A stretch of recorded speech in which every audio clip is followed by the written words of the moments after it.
اچھا، یہ آج کی مجلس چھوٹی ہو گئی ہے کچھ آپ کے اندازے سے؟ پہلی مجلسیں اندازے سے لمبی ہوا کرتی تھی. حضور سوال تو تقریباً 10 تھے. ہاں جی.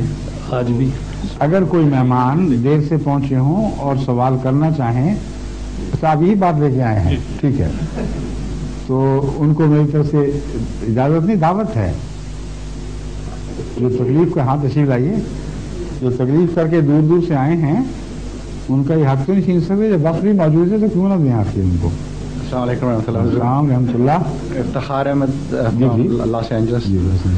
حضور میں کافی عرصے سے ڈاکٹر افتخار احمد. جی جی حضور، کافی عرصے سے یہ سوچ رہا تھا سوال کرنے کا، تو آج موقع مل گیا. ٹھیک ہے. حضرت مسیح موعود علیہ السلام کی کتاب فلاسفی آف ٹیچنگز آف اسلام میں حضور نطفہ کا ذکر کرتے ہوئے فرماتے ہیں، اس کے متعلق میری کلیریفیکیشن نہیں ہے whether that refers only because in the translations, I'm sorry I go to translations میں اس کو choose your language, however you can express yourself better, use that language.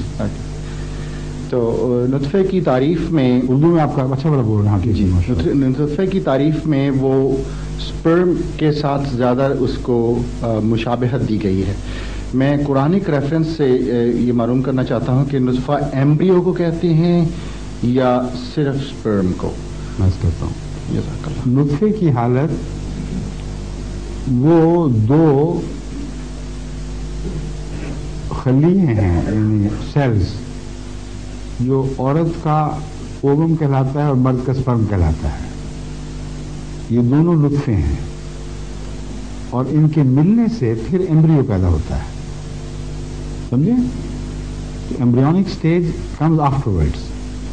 پہلی جو سٹیج ہے اس کو اللہ تعالیٰ فرماتا ہے نطفے سے ہم نے مضغہ بنا دیا، پھر علقہ بنایا.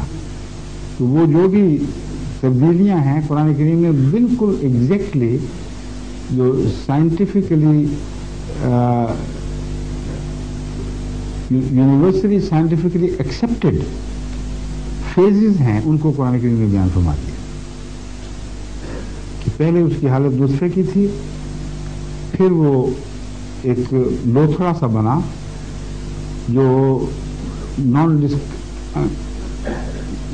کیا کہیں گے، وہ ایسی حالت تھی جو پوری طرح ڈیفائن نہیں ہو سکتی. پھر اس نے ڈیفینیشن اختیار کرنا شروع کی اور وہ ترقی کرتے کرتے پھر لوتھڑا بنا، پھر اس کے بعد ہڈیاں، پھر اس کے اوپر گوشت پہنایا گیا اور پھر آخر اس میں وہ روح ڈالی گئی جو بچے کی زندگی کی ضامن ہو جاتی ہے. اس لیے پہلی سٹیج سے زندگی کی نفی نہیں فرمائی گئی، لیکن جس کو ہم کہتے ہیں روح، اس کا بعد میں ذکر آتا ہے، یہاں تک کہ وہ پھر جب ابورٹ ہو اس سٹیج پر تو اس کے زندہ رہنے کا امکان موجود ہے. قرآن کریم کی یہ تشریح حضرت صلی اللہ علیہ وسلم نے فرمائی ہے، ان اپنی طرف سے نہیں کر رہا.